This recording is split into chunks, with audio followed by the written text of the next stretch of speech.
अब देश की जनता सर से लेके पांव तक ये अकंठ झूठ बोलने वाला बंदे से ऊब चुकी है और कह रही है कि जाओ भैया, शिक्षित बेरोजगार का दर जो है 83% हो चुका है मैडम। आज 45 साल पीछे जा चुके हैं हमारा देश का जो बेरोजगारी दर है। कितनी आय बढ़ रही है, सर्वे कर लीजिए ना। 80 करोड़ तो गरीब बना दिए, जो राशन ले रहे हैं लाइन में लगा दिए उनको। पीएम मोदी ने ऐसा काम हमारे आगे तो करा नहीं। जो हम पीएम मोदी के काम को हमने तो कुछ देखा नहीं, हमने तो केजरीवाल साहब के काम देखे हैं। आपका पति जेल में चला जाए तो क्या आपकी पत्नी घर में बैठेगी? वो चैन से नहीं सो सकती है, वो अपने पति के लिए बाहर आई है। 4 PM दिल्ली देख रहे हैं आप और मैं हूं आपके साथ शाहीन खान। दिल्ली के अंदर 25 मई को चुनाव होने हैं और उसी से पहले अब सभी राजनीतिक पार्टियां अपने अपने दांव फेंकने लगे। इधर गठबंधन लगातार संविधान बचाओ लोकतंत्र बचाओ की बात कर रहा है, तो वहीं सत्ताधारी पार्टी लगातार एम फैक्टर चुनाव में लाने की कोशिश करे। यानी जिस महंगाई की बात, जिस मणिपुर की बात जो विपक्षी दल कर रहे थे वो कहीं गुम हो गया और अब बात मछली, मुसलमान और मंगलसूत्र तक पहुंच गई। ऐसे में जनता क्या सोच रही है? क्या जनता इस बार फिर से मोदी सरकार पर विश्वास करने वाली है या इस बार बदलाव चाहती है? सीधा जनता से जुड़ते हैं और जानते हैं क्या मुद्दे इस बार चुनाव को रहते हैं। अभी दिल्ली के अंदर जो रोड शो हुआ है, क्या लग रहा है इसका असर दिल्ली की जनता तक होगा? देखिए, दिल्ली की 2 करोड़ जनता ऑलरेडी पहले से अपने मन में केजरीवाल जी को अपना बेटा मान चुकी है और वो आशीर्वाद उनके जेल जाने से पहले ही दे चुकी है। ये तो फॉर्मेलिटी हो रही है। आप 4 जून को देखिएगा, दिल्ली की 7 सीटें हम जीत रहे हैं। दिल्ली की 7 सीटें इंडिया गठबंधन की झोली में जा रही हैं और इसी हड़बड़ाहट में, इसी घबराहट में आज जो देश का तानाशाह नरेंद्र मोदी और अमित शाह है, ये उल जुलूल ऊट पटांग जो भी बोला जाता है बोल रहे हैं। जो इनके फेवरेट जुमले हैं वो छोड़ रहे हैं और इनका सबसे फेवरेट जुमला हिंदू मुसलमान वाला, और आज की डेट में उनका एक और जुमला नया, जाने कहाँ से फर्जी बातें ढूंढ के ले आए हैं कि कांग्रेस ने अपने मैनिफेस्टो में वो क्या है, वो मंगलसूत्र। अरे कांग्रेस 55 साल इस देश में राज कर चुकी है, किसी का मंगलसूत्र तो छोड़िए। अरे इंदिरा गांधी जी ने अपनी सारी संपत्ति दान कर चुकी हैं, अब इससे ज़्यादा और क्या बात हो सकती है? तो अब देश की जनता सर से लेके पांव तक ये अकंठ झूठ बोलने वाला बंदे से ऊब चुकी है और कह रही है कि जाओ भैया, 4 जून, मैं फिर से दोहरा रहा हूँ, इसी चैनल में, आपके चैनल में मैंने पिछली बार भी बोला था कि 4 जून शाम 6 बजे के बाद की जो दिल्ली से ट्रेन होगी अहमदाबाद के लिए, उस ट्रेन में इन दोनों को, ये जो है ना एक रंगा बिल्ला अमित शाह और नरेंद्र मोदी, इन दोनों को जो है अहमदाबाद की ट्रेन में बैठा के पूरी दिल्ली की जनता इन्हें अहमदाबाद छोड़ के आएगी। गुप्ता जी वो कह रहे हैं 4 जून 400 बार फिर एक बार मोदी सरकार। 2 बार 2 चरण के चुनाव हुए हैं, नहीं गए तो 2 चरण के, आप क्या करोगे? 2 चरण के चुनाव हो चुके हैं ना। 2 चरण के चुनाव के बाद आपको लगता है कि एक बार भी किसी मंच में मोदी जी ने या अमित शाह ने 400 पार अब की बार ऐसा कुछ नारा दिया है? लग रहा है क्या सुनिश्चित हो चुकी है उनकी जीत, या फिर लग रहा है इधर उधर पूरा पलड़ा हिल चुका है? जो चीजें मैं देख रहा हूँ, जो आज में जो सर्वे निकल रहे हैं, हर 5 लोगों में से इनका एक आदमी, हमारे 4 आदमी, यानी इंडिया गठबंधन की तरफ 4 लोग, इनकी तरफ 1 आदमी। अब आप कैलकुलेशन कर लीजिए, 543 हैं।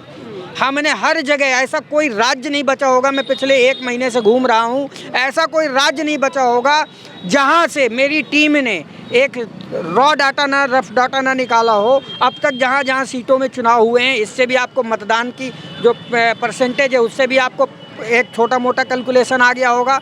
और सबसे बड़ी बात ये है कि जो डाटा निकल के आ रहा है कि अगर हम 5 लोगों से पूछ रहे हैं तो उनमें से नरेंद्र मोदी को पसंद करने वाला 1 और 4 लोग जो है इंडिया गठबंधन, यानी बदलाव की तरफ आपको दिखता है। बदलाव पूरी तरह से। और मैं आपको ज़्यादा अतिशयोक्ति की बात नहीं कहता हूँ, हद है कि ये 150 के नीचे ना समेट जाए। 150 के नीचे, लेकिन लगातार। और सुनिए, जब 5वां चरण हो तो मुझे फ़ोन करिएगा, आपके पास मेरा नंबर है, फ़ोन करिएगा और मेरा इंटरव्यू लीजिएगा। 5वें चरण आते आते अगर इनकी हालत 40 से नीचे उतरने की ना हो जाए तो बताना, इस कदर जनता परेशान है। इस जनता को 10 सालों में इन्होंने निचोड़ लिया है। चाहे आपका दलित समाज हो, चाहे आपका मुस्लिम समाज हो, चाहे आपका जो है शिक्षित बेरोजगार का दर जो है 83% हो चुका है मैडम। आज 45 साल पीछे जा चुके हैं हमारा देश का जो बेरोजगारी दर है। हमारा युवा दर दर की ठोकरें खा रहा है। पढ़ा लिखा युवा MBA की डिग्री लिए उनको नौकरी नहीं मिल रही है। डॉक्टर की डिग्री लेकर के बेचारे को उसको जगह नहीं मिल रही है, क्योंकि उसके बाप के पास पैसा नहीं है क्लिनिक खोलने के लिए।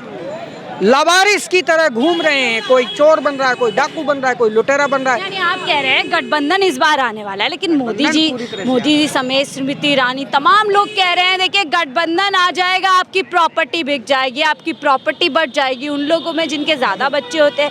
और स्मृति ईरानी तो यहाँ तक कह रही हैं कि प्रॉपर्टी के पेपर छिपा दीजिए। राहुल गांधी अमेठी आ रहे हैं। दरअसल क्या है कि ये जो 22-24 लोगों को जिनको इन्होंने पूरे देश की संपत्ति बांटी हुई है, ये जनता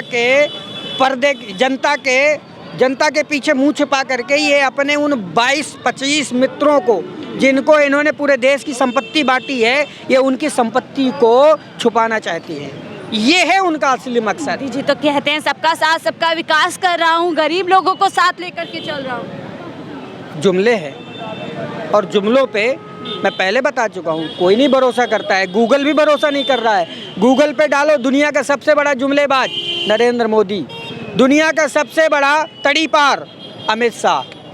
गूगल पे सर्च कर लीजिए, मेरे को बोलने की जरूरत ही नहीं है। गूगल पे तो ये आता है देश विदेश का सबसे ताकतवर प्रधानमंत्री कोई है तो प्रधानमंत्री मोदी जी। कौन से देश में, एक देश का नाम बता दीजिए, एक देश का नाम मुझे बता दीजिए। बज रहा है अभी 2 दिन पहले अमेरिका ने जो है फटकारा है।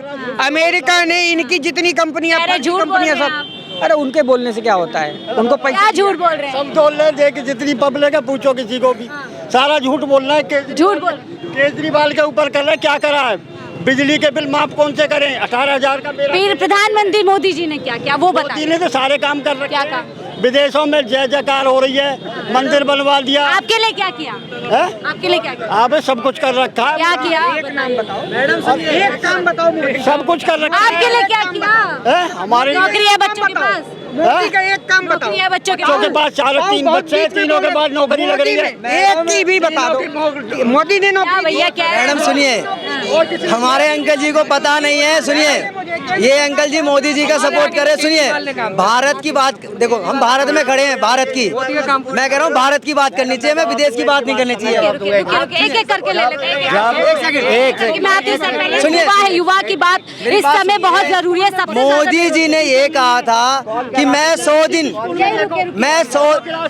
सुनिए, मोदी जी ने ये कहा था कि जब मैं पहली बार जो प्रधानमंत्री बनने थे तो 100 दिन में मैं काला धन लाऊंगा, सबको 15-15 लाख दूंगा, 2 करोड़ रोजगार दूंगा, और 2022 में घर दूंगा, मकान दूंगा गरीबों को। तो मिला नहीं क्या? कहाँ मिला? आप ये बताइए, 10 साल पहले पेट्रोल कितने का था, डीजल कितने का था, CNG कितने की थी? बताइए। आय भी तो बढ़ी है, ये बताया जाता है, लोगों की आय बढ़ रही है। अरे मैडम, कितनी आय बढ़ रही है? सर्वे कर लीजिए ना। तो कह रहा है 80 करोड़ तो गरीब बना दिए, जो राशन ले रहे हैं लाइन में लगा दिया उनको।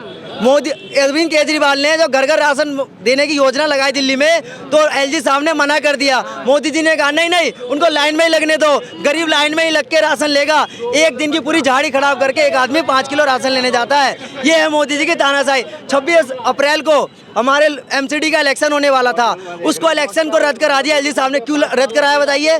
और रद्द होने के बाद वो BJP के जो पार्षद थे वो डांस कर रहे थे, अंदर सदन में डांस कर रहे थे। बताइए चंडीगढ़ का क्या हुआ? दुनिया को पता है चंडीगढ़ में BJP ने कैसे चुनाव जीता है।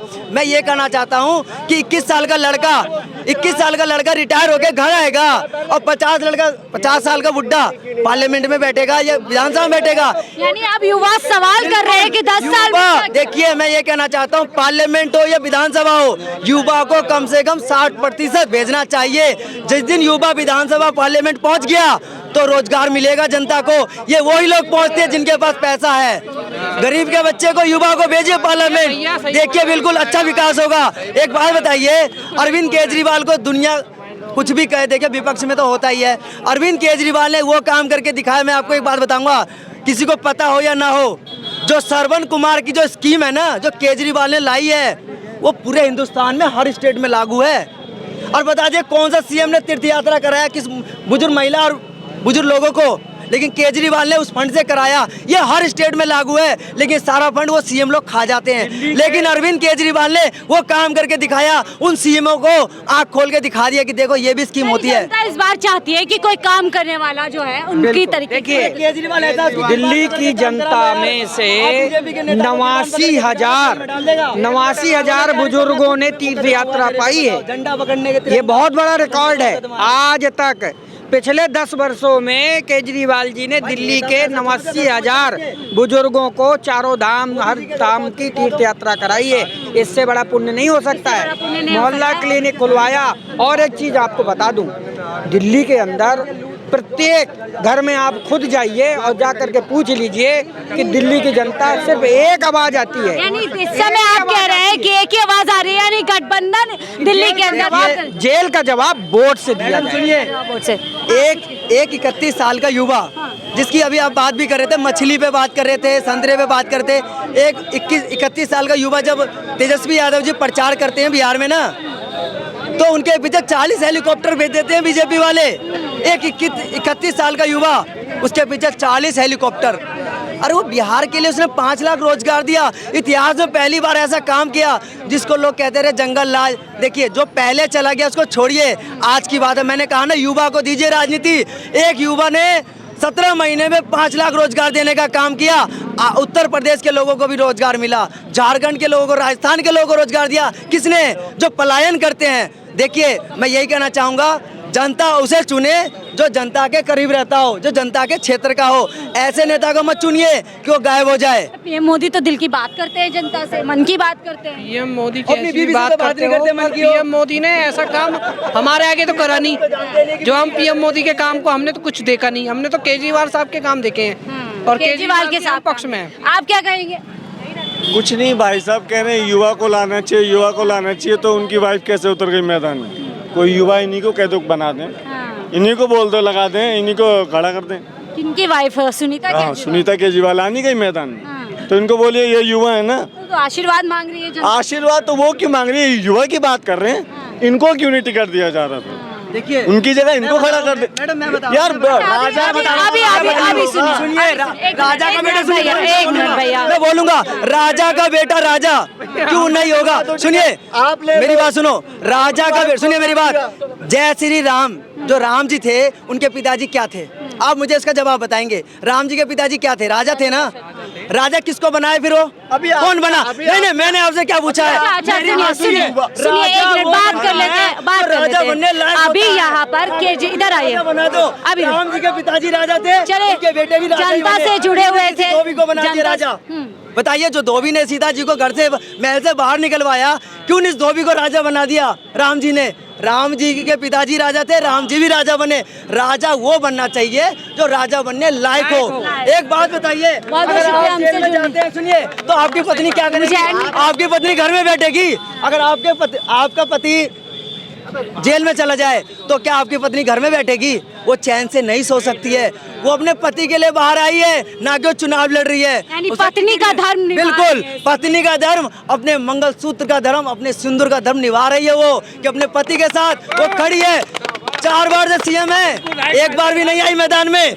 एक बार जब मजबूरन पड़ा, जब उसको जबरन जेल में डाला, तो केजरीवाल जी के लिए, देखिए, हर पत्नी अपने पति के लिए, भैया वो कह रहे हैं, भाजपा वाले कह रहे हैं अब दिल्ली में राबड़ी 2 होने वाला है। राबड़ी 2 सुनिए मेरी बात। अगर राबड़ी 2 मैं बता दूं, आप एक मूवी आई है, आप शायद जानते भी होंगे, बिहार के ऊपर मूवी बनी है और यूट्यूब पे भी आई है। आप उसको वेब सीरीज को देख लेना, जिसमें वो महिला अनपढ़ होती है, घूंघट तान के जाती है विधानसभा में। वो राबड़ी जी के ऊपर ही बनी है।